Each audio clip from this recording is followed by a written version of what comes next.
எல்லாருக்கும் வணக்கம்மா. எங்களுடைய தாரகை இறந்தாங்கல்ல, அவங்களுடைய அக்காவை பாருங்க எல்லாரும். இதான் என் தங்க பிள்ளைங்க எப்படி இருக்கான்னு தூக்க கூட முடியாது, தூக்கவே முடியாது எங்க அம்மாவை. அவளும் இவள மாதிரியே தான் அத்தை தண்டி இருப்பா. ஆனா அவளுக்கு வந்துச்சு பாருங்க தலையெழுத்து. ஒண்ணுமே சொல்ல முடியல. நாங்க நாங்களா பொண்ண முன்னே ஒரு சில பேர் தப்பா எங்களுக்கு கமாண்டோ வாய்ஸ் ரெக்கார்டு விட்டுட்டு இருக்காங்க. அது நான் 3 மாசமா ஒர்க்க நாடு மாத்தி தஞ்சாவூர் பிரைவேட் டாக்டரு 3-4 டாக்டர் நான் பார்த்துருக்குறேன். எல்லாருக்குமே தெரியும், டாக்டர் எல்லாருக்குமே தெரியும். நான் ஒர்க்க நாட்டில் போய் அழுதது கத்துனது எல்லா டாக்டருமே ரொம்ப அழுகிறது ரொம்ப கஷ்டமா இருக்குன்னு கூட என்னைய சொன்னாங்கம்மா. அப்படி இருக்கிற சூழ்நிலையில எங்களுக்கு பலவிதமான வார்த்தையில எங்களுக்கு கமெண்ட் பண்ணிட்டு இருக்கிறாங்க. அவங்களுக்கு என்ன பிரச்சனைன்னு தெரியல. நான் நல்ல குடும்பத்துல நல்ல தாய் தாப்பனுக்கு நான் பிறந்தேன். அதனால நான் எந்த கெடுதலும் நான் நினைக்க மாட்டேன். என்னுடைய தாய் தாப்பன் கடவுள், அதனால நான் கடவுள் வயிற்றுல பிறந்த நான். அதனால நான் யாருக்கும் கெடுதல், அவங்க இப்படி இவங்க இப்படி, எந்த ட்ரெஸ்ட்டுக்காரவங்களையும் நான் தப்பா பேச மாட்டேன். எந்த ட்ரெஸ்ட்டு வச்சிருக்கிறவங்களையும் நான் நோட்டம் விட மாட்டேன். அவங்க எப்படி செய்யறாங்க இவங்க எப்படி செய்யறாங்கிறதெல்லாம் எனக்கு தேவையில்லாத விஷயம். நான் என்னத்துக்கு இந்த பூமிக்கு இந்த சொசைட்டில என்ன செய்ய வந்தனோ அதை மட்டும்தான் நான் செய்ய வந்திருக்கேன். அது இல்லாம எங்களை தேவையில்லாம சிவராத்திரி அன்னைக்கு அவங்க எங்களுக்கு தப்பா வாய்ஸ்ல கடுவிட்டாங்க. ஏன் நான் நல்லா இருக்க மாட்டானா, என் பிள்ளைங்க நல்லா இருக்கானா, உன் பிள்ளைங்க நல்லா இருக்குமா, நீ நல்லா இருப்பியா? பொம்பளை பிள்ளைங்க தானே வச்சிருக்கீங்க, ஏன் நீங்க இந்த மாதிரி கொண்டு நீங்க பண்றீங்க? இந்த தொழிலுக்கு நீங்க வேற ஏதாவது தொழில் பண்ணலாம் அப்படிலாம் சொன்னாங்க. கொண்டு நான் வீடியோ போடுறேன்னா வீவர்ஸ் போறதுக்கு, வீவர்ஸ் எல்லாம் எனக்கு அவசியம் இல்லம்மா. ஒரு வாயில்லாத என்னைக்காவது ஒரு நாள்ல சப்ஸ்கிரைப் பண்ணுங்க, எங்களுக்கு கமெண்ட் பண்ணுங்க, லைக் பண்ணுங்க, ஷேர் பண்ணுங்கன்னு நாங்க சொல்லியிருக்கோமா கேட்டிருக்கோமா? யாருக்காச்சும் எங்க வீடியோ பாருங்கன்னு யாருக்காச்சும் நான் வலியுறுத்தி இருக்கிறேனா? எதுவுமே கிடையாது. நான் செய்யறது யதார்த்தம். இந்த ஜீவங்களுக்கு உயிரும் உடலுமா நான் நினைச்சு நான் வாழ்ந்துட்டு இருக்கேன். அப்படி இருக்கிறப்போ தேவையில்லாம அந்த பிள்ளைக்கு ஒத்த நாட்டிலே ஹார்மோன் ஊசி போட்டாங்க. எல்லா ரெக்கார்டும் வச்சிருக்கேன். எங்கெங்க பார்த்தனோ அந்த பிள்ளைக்கு எதனால அந்த பிரச்சனை. ஜனவரி 23ஆம் தேதி இப்போ ஒரு வீடியோ நான் போட்டேன்ல, விளையாண்டுச்சுல என்னோட விளையாண்டது ஜனவரி மாசம் 23ஆம் தேதி எடுத்த வீடியோ. ஜனவரி 23ஆம் தேதி நல்லா தான் சாப்பிட்டுச்சு, நல்லா தான் விளையாண்டுச்சு. கொஞ்சம் தான் பிரச்சனை இருந்துச்சு. நான் திடீர்னு வாயில எச்சு ஊத்தவும் நான் ஒருத்த நாடு கொண்டு போனோன்னே ஒரு டாக்டர் 2 ஊசி போட்டாரு. 2 ஊசி போட்டுட்டு கொஞ்ச நேரத்துல அந்த டாக்டர்கிட்ட கொண்டு போங்கன்னு சொன்னாரு. நான் இன்னொரு டாக்டர்கிட்ட கொண்டு போனேன். அவர் என்ன செஞ்சாரு, 3 ஊசி எடுத்துட்டு வந்தாரு. என்ன ஊசி என்னத்துக்கு? சீடிக்குன்னு சொன்னாரு. அது மட்டும் தான் சீடிமா இதுக்கு அப்படின்னு சொன்னாரு. இதுக்கு எல்லா ஊசி நாங்க 45 நாள்ல இருந்து தூக்கிட்டு ரோட்ல தான் தூக்கிட்டு வந்தேன். தூக்கிட்டு வந்ததுல இருந்து ஊசி போட்டிருக்கேன். இவ அப்புன்னு ஒருத்த மடியில படுப்பானே அவன், இன்னொன்னு லேனா, 3 பேர் இருக்காங்க. அவளை சேர்த்து 4 பேரு. அப்ப அவளுக்கு மட்டும் சீடி எப்படி வரும்? சீடின்னு சொல்லி சீடி ஊசி போட்டிருக்காரு, ஹார்மோன் ஊசி போட்டிருக்கிறாரு, அபாசம் ஊசி போட்டாரு. அந்த 3 ஊசி போட்டோன்னே மறுநாள் பிள்ளைகளுக்கு மேலு பூரா அலர்ஜி சொரியா ரத்தம் வர ஆரம்பிச்சுட்டு, அதோட மறுநாள் நான் தூக்கிட்டு போய் அழுதனா ஆஸ்பத்திரியில. அழுதத்துக்கு அந்த ஆள் முழிச்சாரு அந்த டாக்டர். நான் எந்த டாக்டரையும் பத்தி குறை சொல்லக்கூடாது, எந்த டாக்டரையும் நம்ம கொண்டுட்டு வரக்கூடாது குறை சொல்லின்னு தான் நான் மூடி மறைச்சு, சரி நடந்துருச்சு, இதை நம்ம சொல்லிட்டு இருக்கிறதுல புரோஜனம் இல்லைன்னு நான் நினைச்சிட்டு இருக்கிறேன். அப்புறம் நாங்க சென்னை கொண்டு போனோம். சென்னை வேளச்சேரியில ஒரு டாக்டர் இருக்கிறாங்க, தனியவேல் டாக்டர்னு சொன்னாங்க. ஜெயந்திங்கிற சிஸ்டர் தான் எனக்கு சொன்னாங்க கால் பண்ணி, நான் வீடியோ போட்டதுல. அந்த வேளச்சேரி கொண்டு போய் காமிச்சதுல அவங்க உடனே 2 ஸ்கேன் எடுத்தாங்க, 2 எக்ஸ்ரே எடுத்தாங்க. அப்புறம் ஒரு ரத்த டெஸ்ட் எடுத்தாங்க. ரத்தத்திலேயே மிஸ்டேக்னு சொல்லிட்டாங்க. ரத்தம் நிறைய மெடிசன் சேர்ந்துருக்கு. இந்த ரிப்போர்ட்டை காமிச்சோமா, என்ன ஊசி போட்டீங்க அப்படின்னு கேட்டாங்க. அப்புறம் நான் வீடியோ எடுத்து வச்சிருந்தேன். எங்களுக்கு ஒருத்த நாள்ல அவங்க என்ன மெடிசன் போட்டாங்கன்னு எங்களுக்கு தெரியாது. நீங்க கொண்டு வந்த ட்ரீட்மெண்ட்டுக்கு தான் நாங்க போட்டோம்னு சொல்லி தான் அவங்க போட்டது. ஆனா எங்களுக்கு தெரிஞ்சது நாங்க சென்னை போனதுக்கு அப்புறம் தான் எங்களுக்கு அந்தந்த ஊசி என்னென்ன ஊசினே எங்களுக்கு தெரியும். அதனால எங்களுக்கு மெடிசன் பத்திலாம் தெரியல. நான் அதை போட்டோ எடுத்து வச்சிருந்தேன். அவங்க மெடிசன் செலுத்தினதை நான் கொண்டு போய் அங்க சென்னையில கொண்டு போய் தனிகவேல் டாக்டர்கிட்ட காமிச்சதுக்கு அவர் உடனே கேட்டாரு, என்னென்ன மெடிசன் போட்டீங்கன்னு. அப்புறம் நான் எடுத்து செல்லில் காமிச்சோன்னே அவங்க என்ன சொல்லிட்டாங்க, அது வந்து ஹார்மோன் ஊசி போட்டிருக்காங்க. என்னத்துக்கு கொண்டு போனீங்க, இந்த ஊசி போட்டிருக்காங்கன்னு கேட்டாங்க. இல்லை சார், எச்சு தான் உழுவுச்சு, எச்சு மட்டும் தான் உழுவுச்சு, வேற ஒண்ணுமே பிரச்சனை இல்லைன்னு சொன்னேன். ஹார்மோன் ஊசியை போட்டிருக்காங்கம்மா. அப்புறம் வந்து சிடி ஊசியை போட்டிருக்காங்க. இந்த பிள்ளைக்கு சிடியே கிடையாதுன்ட்டாங்க, கணைய டிஸ்டம்பரே கிடையாது, சிடி ஊசி போட்டிருக்கிறாங்கன்ட்டாங்க. அடுத்தது வந்து அபாச ஊசி போட்டிருக்கிறாங்க. இந்த 3 ஊசியும் அதுக்கு வந்து செலுத்தினதுனால எல்லாமே பாதிக்கப்பட்டுருச்சு, உடம்புல உள்ள உறுப்புகள் எல்லாமே பாதிக்கப்பட்டுருச்சுன்ட்டாங்க. ஆனா வந்து நான் ஏஜ் அட்டன் பண்ணல. 8 மாசம் ஆகுது, இன்னும் அவளுக்கு இதே வரல. இவளே வரலையே, இவ வரல, இன்னொருத்தி லேனா இருக்கு, அவள இது அவளை இன்னும் பருவம் அடையல, சும்மாதான் இருக்குதுங்க, நல்லா கண்ணுக்குட்டி மாதிரி நல்லா இருக்குதுங்க. அப்படி இருக்கிற சூழ்நிலையில அத்தனை ஊசியும் அந்த பிள்ளைக்கு போட்டா அந்த பிள்ளையோட உடம்பு தாங்குமா? ஏமா டாக்டருங்களை பத்தி நம்ம முன்வரக்கூடாதுன்னு தான் நினைச்சோமா. எனக்கு வர்ற மெசேஜுக்கு எனக்கு வர்ற டார்ச்சருக்கு நான் சொல்லி ஆகணும் இந்த விஷயத்த. ஏன்னா தப்புன்னு என் மேல தப்பு இருக்க கூடாதுல, டாக்டர் மேல தப்பு இருக்கு. அதை வந்து நம்ம எப்படி சொல்லணுங்கிறத முறையோட நான் சொல்லிட்டேன். அப்படி அதோட அவங்க கொடுத்த மெடிசனை கொண்டாந்து ஒரு 10 நாள் கொடுத்தேம்மா, ஒன்னும் அக்செப்ட் பண்ணிக்கல. அவரே என்ன சொல்லிட்டாரு, இது பிழைக்காது, 1 மாசமோ 1/2 மாசமோ 1/4 மாசமோன்னு சொல்லிட்டாரு. நான் கொண்டு வந்து பார்த்தேன், பலூன் மாதிரி இருக்கு. அந்த எக்ஸ்ரேவும் எங்கள்கிட்ட இருக்குது, பலூன் மாதிரி இருக்குது. இந்த உணவு குழாயில உள்ளேயும் சாப்பாடு போய் குடல்ல உழுகல, அப்படியே பாதியிலே நின்னுக்குது. அது என்ன வாமிட்டு நடுப்பற இவ்வளவு பெருசு பலூன் மாதிரி இருக்குது, பலூன் மாதிரி இருக்குது. என்ன சொல்றதுன்னே எனக்கு தெரியல. ஆனா அதெல்லாம் சொன்னாக்க விடிய விடிய பேசணுமா? எவ்வளவு டாக்டர், உடனே ஆஸ்பத்திரி, குளிக்க கூட மாட்டேன், உடனே நான் காரை வர சொல்லி அந்த பிள்ளைய நான் ஆட்டோலயே தூக்கிட்டு போலாமா, மனமாற நான் செஞ்சம்மா. அவளுக்கு ஒரே ஒரு நாள் தூக்கிட்டு போனா அது அவளுக்கு ஒத்துக்கல. ஒரே ஒரு நாள் தூக்கிட்டு போனா தூக்கி போட்டு அடிச்சிச்சு, புள்ள வலிக்குதுன்னு அழுதா. அதுல இருந்து கார் தாமா, அவ உயிர் போற வரைக்கும் நான் கார்ல தான் கொண்டு போயிருக்கிறேன். அதனால என்னை எந்த ஒரு யாரும் கடவுள் கிடையாது எனக்கு சொல்றதுக்கு, நான் நல்லா இருக்க மாட்டேன்னு சொல்றதுக்கு யாரும் கடவுள் கிடையாது. சரியா? நீங்க சொல்லி நான் எனக்கு வரப்போறதும் கிடையாது. மேல ஒருத்தன் பார்த்துட்டே இருப்பான், நல்லவங்க கெட்டவங்க அநியாயக்காரவங்க அக்குறுமக்காரவங்கன்னு மேல ஒருத்தனுக்கு தெரியும் கண்டிப்பா. அதனால தேவையில்லாத வார்த்தைகள் எங்களை பேசக்கூடாது. நான் வந்து நல்ல தாய்தாப்பனுக்கு பிறந்திருக்கேன், அதனால நான் யாரையும் பேச மாட்டேன், என்னையும் யாரும் பேசக்கூடாது. ஏன் எல்லா ட்ரஸ்ட்காரங்களும் எங்களை பத்தி தப்பு தப்பா எல்லாத்தையும் சொல்றீங்களா? ட்ரஸ்ட்காரங்களும் தப்பு தப்பா எங்களை சொல்றீங்களா? எல்லா ட்ரஸ்ட்காரங்களும் எங்களை தப்பு தப்பா சொல்றாங்களா? ஏன் என்ன பொறாம, எதுக்கு பொறாம? உங்க விருப்பப்படி நீங்க வளர்க்குறீங்க. நீங்களும் இந்த வாயிலா ஜீவனை காப்பாத்ததான் வந்திருக்குன்னு தான் ட்ரஸ்ட் ஓபன் பண்ணிருக்கீங்க. நாங்களும் அதே தான், இந்த வாயிலா ஜீவன்களை பார்க்கணும்னு நாங்களும் வந்தது. நாங்க வந்து அந்த ட்ரஸ்ட் ஓபன் பண்ணிக்கிட்டு நிறைய பேர்ட்ட காசு சம்பாரிச்சு இதை பண்ணணும் நாங்க கிடையாது. 15 வருஷமா கிட்டத்தட்ட நாங்க பண்ணிருக்கோம். இந்த கிட்டத்தட்ட 2 வருஷம் தான் நாங்க வீடியோ போட்டிருக்கோம். மத்த இவ்வளவு நாள் நாங்க சொன்னோமா, இவ்வளவு நாள் நாங்க பண்ணோமா சொல்லுங்க நீங்களே. அப்படி காசு சம்பாதிக்கிறதா நாங்க அப்பயே பண்ணிருப்போம். இந்த ட்ரஸ்ட் நாங்க ஏன் இப்பயும் அது ஓபன் பண்ணோம்னா, இதை வந்து ட்ரஸ்ட் ஓபன் பண்ணி தான் நீங்க இவ்வளவு பிள்ளைங்களை வளர்க்கணும்னு ஒரு ரூல்ஸ் நீங்களாம் போட்டதுனாலதான் அதையும் நாங்க பண்ணோம். இல்லைன்னா அதை கூட நாங்க பண்ணிருக்க மாட்டோம். எங்க போக்குக்கு நாங்க வளர்த்துக்கிட்டு போயிட்டே இருந்திருப்போம். எங்க மனசாட்சி தான், எங்க மனசுதான் காரணம், வேற எதுவுமே காரணம் கிடையாது இதுங்களை வளர்க்கறதுக்கு. ஏன்னா பசியோட அருமை எங்களுக்கு தெரியும், மாசக்கணக்குல பட்னியா கடந்திருக்கோம் எங்களுக்கு தெரியும். மாசக்கணக்குல பட்னியா கடந்திருக்கிறோம், மாசக்கணக்குல நாங்க வந்து ரொம்ப வேதனை வலி எல்லாமே எங்களுக்கு தெரியும். அந்த பசியோட அருமை எங்களுக்கு முழுமையா தெரியும். அதனால இப்ப வரையும் நாங்க பட்னியா தான் கிடக்குறோம். ஒரு வேளை மட்டும் சாப்பிடு, நைட்டு அதுவும் காலையில மதியம் விட்டுட்டு நைட்டு சாப்பிடுறோம். நாங்க வந்து பிளான் பண்ணி சாப்பிடணும், பிளான் பண்ணி நாங்க அந்த மாதிரி எங்க வீட்டுல எல்லாம் கிடையாது. எப்ப டைம் மீறி தான் நாங்க சாப்பிடுவோம். 2 மணிக்கு சாப்பிடுற 4 மணிக்கு சாப்பிடுவோம். 9 மணிக்கு சாப்பிடுறப்ப 11 மணிக்கு சாப்பிடுவோம் நைட்டு. அதே மாதிரி இடம் வாங்கணும்னா எல்லாரும் பொறாமப்படாதீங்க. முதல்ல இடம் வந்து நாங்க சொகுசா இருக்கணும், இதுக்காக நாங்க வாங்க கிடையாது. ஓகேங்களா? நாங்க ஏதோ ஒரு வாடகை வீட்டுல கூட நாங்க படுக்க வேலைக்கு போய் நாங்க ஏதோ இருந்துக்குவோம். எதுக்காக இடம் வாங்கணும்? இந்த வாயிலா ஜீவன்களுக்கு. அதுவும் அவ்வளோ கடன் வாங்கியிருக்கோம். எல்லாம் தெரிஞ்சுக்கோங்க, அவ்வளோ கடன் வாங்கியிருக்கோம். 10 காசு வட்டிக்கு வாங்கி இந்த இடத்த நாங்க வாங்கியிருக்கோம். இடம் வாங்கிட்டாங்க அம்மா சொல்லலாம், அதை முதல்ல நிப்பாட்டுங்க. ஒரு ட்ரஸ்ட்காரவங்களும் பொதுமக்களுக்கு கூட பொறாம கிடையாது. இந்த ட்ரஸ்ட் வச்சிருக்கிறவங்களுக்கு தான் முக்காவாசி பொறாம. நாங்க அடிச்சு சொல்லுவோம், இந்த ட்ரஸ்ட் வச்சிருக்கிறவங்க மட்டும் தான் பொறாம போடுறாங்க. வீடியோ போடுறீங்க டாக் வளர்க்குறவங்க எல்லாம். நான் யார பத்தி சொல்றேனா, அவங்கள பத்தி நான் நோன்றானா, இவங்கள பத்தி நோன்றானா? ஆனா அவங்கள நோண்டுறா, அவங்க வந்து இந்த ஊர் பிள்ளைங்களை பார்க்க போறாங்களா?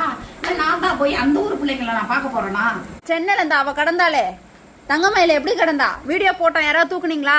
கிடையாது. எல்லா ஊர்லயுமே திருநெல்வேலியில இந்த 8 குட்டி எப்படி கிடந்துச்சு? தூக்குனீங்களா யாரும்? கிடையாது. நாங்க போய் ரெஸ்கியூ பண்ணிட்டு வரோம். எறும்பு மிச்சு கிடந்துச்சுமா இந்த 8 குட்டியும். ஒரு ஊர்ல இருந்து நாங்க போய் ரெஸ்கியூ பண்ணிட்டு இருக்கோம். அந்த ஊர்ல இருக்க ட்ரஸ்ட் வச்சிருக்கன்னு தான் பேர் ஒருத்தவங்களும். ஆனா ஒருத்தர் ஒன்னும் பண்ண கிடையாது. அவங்கவுங்க ஊரை அவங்கவுங்க பாத்துக்கோங்க. சென்னையில இருந்து எங்களுக்கு கால் பண்றாங்க, வேலூர்ல இருந்து எங்களுக்கு கால் பண்றாங்க, சேலத்துல இருந்து கால் பண்றாங்க, கோயம்புத்தூர்ல இருந்து கால் பண்றாங்க, ராம்நாட்ல இருந்து கால் பண்றாங்க. கிட்டத்தட்ட எல்லா ஊர்ல இருந்துமே எங்களுக்கு கால் பண்ணிட்டாங்க. எனக்கு கால் பண்ணுவாங்க. ஒரு மாவட்டத்துல 10 ஊருக்காரங்க எனக்கு போன் பண்ணுவாங்க. இங்க கிடக்குமா, அங்க கிடக்குமா, இங்க கிடக்கு. எல்லா ப்ரூஃபும் ஒருத்தருக்கும் மெடிசன் பண்ற எல்லா ப்ரூஃபும் வச்சிருக்கோம். எல்லாமே நீங்க நினைக்கிறமா எல்லாமே பொழைக்குமா? மனுஷங்களே எத்தனை பேர் இறக்குறாங்க, எப்படி எல்லாம் இறக்குறாங்க. எல்லா மனுஷனும் பிறந்தது அப்படியே இருக்காங்களா? எல்லாருக்கும் பிறப்பு இறப்பு இருக்கதான் செய்யும். யாருமே இந்த பிள்ளைங்க வாயிலாம் ஜீவன்கள் இறக்கக்கூடாதுன்னு முட்டாள் தான் நினைக்கும். இந்த பிள்ளைங்க ரோட்ல படுற அவஸ்தை. நாங்களாம் ரோட்ல இந்த வீட்டுல இருந்து அந்த இடத்துக்கு நாங்க போற வழியில ஒண்ணு உப்பி கிடக்கும், அடிபட்டு ரோட்ல கிடக்கும், 50 நசுங்கி கிடக்குது. எங்களுக்கு எவ்வளவு வயிற்று திறமை எரியும். நீங்க என்ன தெரியுமா செய்யணும்? ரோட்ல இருக்கிறத பூரா சாகாம காப்பாத்துங்க. எதுக்கு அடிபட்டதை மட்டும் எல்லாம் தூக்குறீங்க? முத நாளே அடிச்சு போட்டுட்டு அடுத்த நாள் போய் தூக்குவீங்களா? நல்லா இருக்கும் போது அதை ஏன் தூக்க மாட்டேங்கிறீங்க? நல்லா இருக்கும் போதே தூக்கி அதுக்கு நல்ல சந்தோஷமா ஹாப்பியா வளர்த்து பாருங்க. அடிபட்டு அது அப்படியே நொண்டியும் நொடமும் மண்டை போயும் வாய் போயும் தலை போயும். அங்கே இருந்து வரீங்க, அம்மா செல்லத்துக்கிட்ட குட்டிங்க இருக்கு, அம்மா செல்லத்துக்கிட்ட குட்டிங்க இருக்கு, இத்தனை குட்டிவள் இருக்கு, அத்தனை குட்டிவளும் இருக்கா. என்னது இது மனுஷன்? எதுல பொறாமப்படணும்னு ஒரு விவஸ்தை இல்லையா? அது ஒரு உயிர்னு பாருங்க, அதை காசுன்னு பாக்காதீங்க, அது ஒரு உயிர்னு பாருங்க. பொறாமப்படாதீங்க. திரும்ப திரும்ப சொல்றோம், பொறாமப்படாதீங்க. உங்களே அந்த பொறாம அழிக்கும். நீங்க பொறாமப்படாதீங்க. பொறாமை எதுக்கு?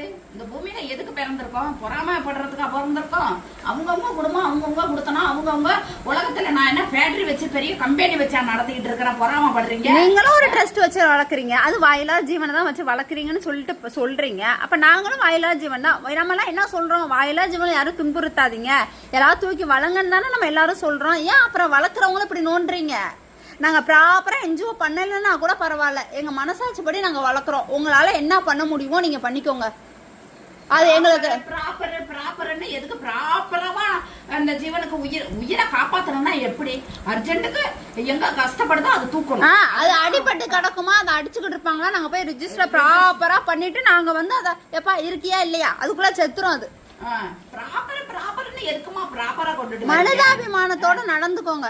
யாரா இருந்தாலும் சொல்லிட்டோம், மனிதாபிமானம்னு ஒண்ணு இருந்தாதான் இது இந்த பிள்ளைங்களை காப்பாற்ற முடியும். நாங்களாம் அடிபட்டதை தூக்கவே கஷ்டம், பயமா இருக்கும், முடியாதுங்க. ஒரு 10 பிள்ளைங்க இருக்கு, அதுங்களை பார்க்கவே மனசு கஷ்டமா இருக்கு. இந்த இவளெல்லாம் தங்கமயிலெல்லாம் பார்க்க அப்படியே 3 காலம் நடக்குவா, அதே எனக்கு கஷ்டமா இருக்கும். கண்ணு தெரியாது அந்த கண்ணப்பனை பார்க்க எங்களுக்கு வயிற்றுச்சலா இருக்கு. நம்மளே இருந்து பார்ப்போம், கண்ணு தெரியாம அப்படியே யோசிச்சு பாருங்க. அந்த நிலைமைக்கு போயிட்டு வாங்க. நம்ம கண்ணு தெரியாம இருந்து அப்படியே உலகத்துல கண்ணு எல்லாமே அந்த ஜீவங்களுக்கு முக்கியமான உறுப்புகள். அதனால நீங்க எங்களை நோண்டாதீங்க. நீங்க எப்படினாலும் இருந்துட்டு போங்க. எங்களை நோண்டுறது, எங்களுக்கு டார்ச்சர் கொடுக்கறது, எங்களை நாங்க நல்லா இருக்க மாட்டோம். யாருங்க சொன்னது நாங்க நல்லா இருக்க மாட்டோம்னு? உண்மையான நீ 1 2 இப்படி பொறாம பண்ணலாம். ஆனா உண்மையான மக்கள் எவ்வளவு பேர் இருக்காங்க தெரியுமா? உண்மையாவே இதுங்களை கண்ணீர் சிந்துறவங்க எவ்வளவு பேர் இருக்காங்க தெரியுமா? இந்த உலகத்துல திரண்டு அழுகுறாங்க தெரியுங்களா? போராடுறாங்க யாராருக்கிட்டே உண்மையானவங்க. நீங்களாம் என்னங்க காசுக்காக ஏன் பதவிக்காகவே நீங்க பண்ணிட்டு உட்காந்துருக்கீங்க? இது சீரழிஞ்சா உங்களுக்கு பதவி ஏறும். ஆமா, பராமரிக்கிறோம், இதுக்கு நடவடிக்கை எடுக்கிறோம்னு சும்மா சொல்லிட்டு பதவி உங்களுடைய பதவி ஏறுதோ இல்லையோ, இந்த ஜீவங்களுக்கு ஒரு பதவி வேணும். அதுதான் என்னுடைய முடிவு. அதுக்குதான் நாங்க போராடுறோம். தேவையில்லாம நம்ம ஒசர்றதோட எத்தனையோ பேர் தான் எனக்கு அது அவார்டு கொடுக்கணும், நீங்க அப்படிமா இப்படிமாங்கிறாங்க. எல்லாரும் கமெண்ட்ல சொல்றாங்க. நான் அதெல்லாம் பத்தியே சரி, மக்கள் ஒரு ஆர்வத்துல ஒரு சந்தோஷத்துல இப்படி ஒரு மனிதர் இருக்கிறாங்களேன்னு அவங்க சந்தோஷப்பட்டு எனக்கு வாழ்த்து சொல்றாங்க. அது எனக்கு ரொம்ப மனமாற நான் ஏத்துக்கிறேன். அதே நிமிஷம் இந்த ஜீவங்களை ஒசத்தனா எவ்வளவு சந்தோஷம் இருக்கும் இந்த நாட்டுல. நம்மளும் நிம்மதியா தூங்குவோம், இத பிடிக்காதவங்களும் நிம்மதியா தூங்குவாங்க. எல்லாருக்கும் அனைவருக்கும் சந்தோஷம், ஹாப்பியா இருக்கலாம்.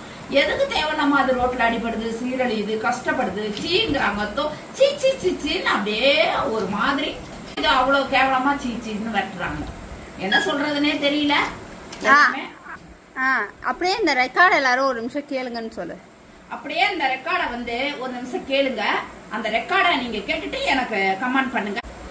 உங்களுக்குலாம் மனசாட்சியே இல்லையா? எத்தனை டாக்ஸ் இப்படி கொல்லுவீங்க உங்க யூடியூப் வியூஸ்க்காக? கொஞ்சம் கூட மனசாட்சி இல்ல. எல்லா டாக்ஸுக்கும் இன்ஃபெக்ஷனா இருக்கு, ஸ்கின் இன்ஃபெக்ஷனு. நீங்க சம்பாதிக்கிறதுக்கு வேற வழியே இல்லையாம்மா? அந்த குழந்தைங்கள தான் ஒவ்வொன்றா கொல்லுவீங்களா? இந்த பாவம்லாம் உங்களையும் உங்க குழந்தைங்க உங்க பசங்களையும் சும்மா விடுமா? பொம்பளை பிள்ளைங்கள தானேம்மா வச்சிருக்கீங்க. அந்த நாய்க்குட்டிங்களாம் என்ன பாவம் பண்ணுச்சு? வேற தொழில் பண்ணலாம்லம்மா இந்த இதுக்கு. உங்களை பத்தி எனக்கு அனிமல் ரெஸ்கியூவர்ஸ் நாங்க நிறைய பேத்துக்கு நாங்க ஜிபே பண்ணுவோம், சரிங்களா? அவங்க உங்களுக்காக தான் நான் மற்றவங்க எல்லாத்துட்டையுமே நான் கேட்டேன். அப்போ எனக்கு கிடைச்ச இன்ஃபர்மேஷன் தான் மேடம் இது, சரிங்களா? எனக்கு உங்களை பற்றிலாம் எதுவும் தெரியாது. உங்களுக்காக நான் மற்ற அனிமல் ரெஸ்கியூவர்ஸ் நான் பேர் சொல்ல விரும்பலை. நிறைய பேத்துக்கு உங்களோட வீடியோஸை நான் ஷேர் பண்ணும்போது அவங்கெல்லாம் தான் சொன்னாங்க, நீங்கள் பயங்கர ஃப்ராடு, நீங்கள் எத்தனை டாக்ஸ் உங்களோடது இறந்துருக்கு தெரியுமாங்கிறது எங்களுக்கு சொன்னாங்க, சரிங்களா? எனக்கு உங்களை பற்றி தெரியாது. நான் நிறைய ஸ்ட்ரே டாக்ஸ்க்கு சாப்பாடு போடுறேன். நான் வீட்டில் 4 டாக்ஸ் வளர்த்திட்டு இருக்கேன். டெய்லி நான் சாப்பாடு போட்டுட்டு தான் இருக்கேன், புரியுதுங்களா? நான் உங்களுக்காக நான் நிறைய பேத்துக்கு நான் உங்களோட வீடியோஸ் நான் ஷேர் பண்ணேன். உங்களுக்கு ஹெல்ப் பண்ணுங்க, பாவம் இடம் இல்லாம தவிக்கிறாங்க சொன்னப்பதான் அந்த தெருவுக்காரவங்க எல்லாருமே நீங்க நிறைய டாக் செத்து போச்சு, நீங்க நல்லாவே பாத்துக்கிறது கிடையாது, ஒவ்வொரு டாக் செத்து போகுதுன்னு சொல்லி நீங்க ஏமாத்துறீங்கிறது எங்களுக்கு அனிமல் ரெஸ்கியூவர்ஸ் தான் எங்களுக்கு இந்த இன்ஃபர்மேஷன் சொன்னாங்க. நான் யாருன்னா சொல்ல விரும்பல, நிறைய பேர் நான் ஷேர் பண்ணிருக்கேன். நீங்க எப்படி இந்த குழந்தைங்களை எல்லாம் ஒரே இடத்துல வச்சிருக்க முடியும்? நீங்க யோசிச்சு பாருங்க. நான் இப்போ ரோட்ல எத்தனையோ பிள்ளைங்களுக்கு ஸ்கின் அலர்ஜியில் நான் 2000 மாத்திரை வாங்கி நிறைய பிள்ளைங்களுக்கு நான் போட்டிருக்கேன். பிள்ளைங்கள்லாம் ரோட்டில் நிற்கிறதுனால ரொம்ப அது அலர்ஜி வருதுன்னு ரொம்ப அது மருந்து வச்சு விஷத்தை வச்சு கொள்றாங்கன்னுட்டு நான் 2000 எவ்வளோ மாத்திரை வாங்கிட்டு போய் நான் கஷ்டத்தை கூட நான் யோசிக்க மாட்டேன். அதுங்களுக்கு போட்டு அதை நார்மலுக்கு கொண்டு வர வரைக்கும் நான் போராடுவேன். அப்படியெல்லாம் நான் பண்ணிட்டு இருக்கும் போது அதேமே ஒரு டாக் வளர்த்தாலும் அலர்ஜில தான் இருக்காங்க. பாபநாசத்துல ஒரு அம்மா ஒரு டாக் வளர்க்குறாங்கம்மா. ஒரு டாக்குக்கு 10 வீடு மாறிட்டாங்க. ஸ்கின் அலர்ஜி இருக்குன்னு அந்த டாக்கு வச்சிருக்கிறவங்களுக்கு வீடே கொடுக்கல. அந்த அம்மாலாம் போன மாசம் நான் சாவ போறேம்மா, நான் மறந்த வச்சிருக்கிறேம்மா, இந்த ஸ்கின் அலர்ஜினால எங்க அப்புனா சேர்த்துக்க மாட்டேங்கிறாங்க இந்த வீட்டுல, நான் வீட்டுக்குள்ளேயே வச்சிருக்கிறேம்மா, ஒண்ணுக்க வீட்டுக்குள்ளேயே போகுதுமா, என்னால முடியலமான்னு ஒரே அழுக. 8th வீட்டுக்கார அம்மா கம்ப வச்சுட்டு இருக்குமா, அருவாளை வச்சுட்டு வெட்ட போறேங்குதுமா. எதுக்குன்னு கேட்டாக்கா ஸ்கின் அலர்ஜியா இருக்கான். ஒரு டாக்கு ஸ்கின் அலர்ஜி. ஃபர்ஸ்ட் போன வருஷம் 2000 மாத்திரை போட்டிருக்காங்க. லைட்டா முடி முளைச்சு வந்திருக்கு. திரும்பவும் அந்த முடி பூரா கொட்டி போச்சு. திரும்பவும் நிறைய மெடிசன் நானும் மாத்தி மெடிசன் சொல்லிக்கிட்டு தான் இருந்தேன். எதுக்குமே அந்த பிள்ளைக்கு அப்செட் பண்ணிக்கல எந்த மெடிசனும். மறுபடியும் இப்ப 2000 மாத்திரை போட்டு 1 மாசம் ஆகுது, சரியா? அது மாதிரி ஸ்கின் அலர்ஜி 1 வச்சிருந்தாலும் வரும், 100 வச்சிருந்தாலும் வரும், 10 வச்சிருந்தாலும் வரும், சரியா? ரோட்ல இதே வச்சிருக்காதவங்க ரோட்ல தானே ஃப்ரீயா தெரியுது. அதுக்கு ஏன் அப்படியே உரிச்ச கோழி மாதிரி நிக்குது? எதுக்கு நிக்குது? என்ன பேசுறீங்கம்மா? என்ன பேசுறீங்க? உங்களுக்கு தான் பேச தெரியும்னு பேசுறீங்களா? லட்சக்கணக்கில் தெரியுதுமா, ரோட்ல லட்சக்கணக்கில் தெரியுது. ஸ்கின் அலர்ஜில நோய் வாய்ப்பட்டு கணைய டிஸ்டம்பரு, ராபிஸ், எவ்வளவு கொடுமையில. அதனால பேசுறத நல்ல முறையா பேசுங்க. இன்ட்ரெஸ்ட் உங்களை வச்சு நான் வளர்க்க ஆரம்பிச்சனா இல்ல உங்களை எல்லாம் முன்ன பண்ண நீங்க ஹெல்ப் பண்றீங்களா? இல்ல நீங்க ஹெல்ப் பண்றீங்களா? ட்ரஸ்ட் வச்சிருக்கிறவங்களா? இல்ல நல்லா யோசனை பண்ணி பாருங்கம்மா. நீங்க உங்களை வச்சு வளர்க்க ஆரம்பிச்சனா? உங்களை வச்சு எனக்கு மனசு வந்துச்சா? கிடையாது. இது எனக்கும் வந்த மனசு. நான் வளர்க்க ஆரம்பிச்சது கடவுள் கொடுத்த எண்ணங்கள், மனசு, இதோடைய கஷ்டம் நஷ்டம் அனைத்தும் நான் புரிஞ்சு நான் செயல்பட்டு நான் வந்தேன். இந்த ட்ரஸ்டோ இந்த லைன்ல எனக்கு எதுவுமே தெரியாது. இத உயிரை காப்பாற்ற மட்டும்தான் நான் வந்திருக்கிறேன், சரியா? அந்த ட்ரஸ்ட் இது காப்பகம் அது இதுங்கிற வேலையே எனக்கு தெரியாது. ப்ராப்பரு ரிஜிஸ்டரு அது இதெல்லாம் எனக்கு தெரியாதுமா. இது ஒரு உயிர், இது துடிக்கிற. சரி, நிறைய பேர் ஒரு இடத்துல ஒரு டாக்கை அடிக்கிறாங்கன்னா ஒருத்தருக்கு ரிப்போர்ட் சொல்றோம்னா என்ன சொல்லணும்? அந்த வீடியோ கொண்டு வாங்க, அடிச்ச வீடியோ. ஏமா ஒரு டாக்கை போட்டு ஒருத்தன் அடிக்கிறான்னா எப்படிமா வீடியோ எடுக்க முடியும்? போய் உளுந்து மறைக்கத்தானமா செய்வோம். ஐயோ அடிக்க கூடாதுன்னு போராடுறது முக்கியமா? வீடியோ எடுத்துக்கிட்டு அந்த அடி அது மேல அடி விழுந்துறப்ப நம்ம வீடியோ எடுக்கிறது அவ்வளவு பெரிய விஷயமா? அவ்வளவு பெரிய மனசாட்சி இல்லாத நம்மளா? போய் தடுக்கணும், இல்லைன்னா அந்த ஆள் கூட சண்டை போடணும். இது 2 தான் அந்த இடத்துல நடக்கணும். வீடியோ அத்தாடி இந்த மாதிரி கேட்கவே கேட்காதீங்க. அனிமல் வெல்ஃபேர் போர்டு இதுக்கு சட்ட நீதியா இருக்கிற அதிகாரிகளும் மனிதர்களை பற்றி நல்லாவே தெரியும், அடிப்பாங்கிறது நல்லாவே தெரியும். அப்புறம் என்ன நீங்க வீடியோ அந்த பொறுப்புன்னு இருக்கிறீங்க? அதெல்லாம் கேட்டீங்கன்னா அந்த ஜீவனை காப்பாற்றவே முடியாதுமா. எந்த இடத்துல தவறு நடக்குதோ சொல்றாங்களா அந்த இடத்துல ஸ்பாட்ல போய் நின்று தட்டி கேளுங்க. தட்டி கேட்டு அதுக்கு முறையோட அதை பராமரிக்க முன்வாங்க. தேவையில்லாம ப்ராப்பரு வீடியோ ரெக்கார்டு இதெல்லாம் நான் போய் என்னட்ட சொல்றவங்கள்ட்ட நான் ரெக்கார்டு கேட்டேன்னா அவங்க எப்படிமா அடிக்கிறத நான் போய் வீடியோ எடுக்க முடியுங்கிறாங்க. அடிக்கிறத போய் நான் எப்படிமா வீடியோ எடுக்க முடியும்? அந்த ஏரியாவில் ஒரு சிசிடிவி ஃபுட்டேஜ் இருந்தா கூட சத்த யார்ட்டையாச்சும் கேட்டு எடுக்க சொல்லலாம். நம்ம எடுக்க மனசு இல்லைனாலும் சிசிடிவி கேமராவில் விழுகும், அதை கேட்கலாம். அதுவும் கிடையாது. அதுமாரி நிறைய விஷயங்கள் இருக்குது. அதனால ஒரு அமைப்பு நல்ல தோழிகள் நல்ல இது மேல உண்மையான அன்பு பாசம் உள்ளவங்க கொஞ்சம் முன்வாங்க. நம்மளால முடிஞ்ச ஹெல்ப்பை இதுக்கு பண்ண முன் வருவோம்.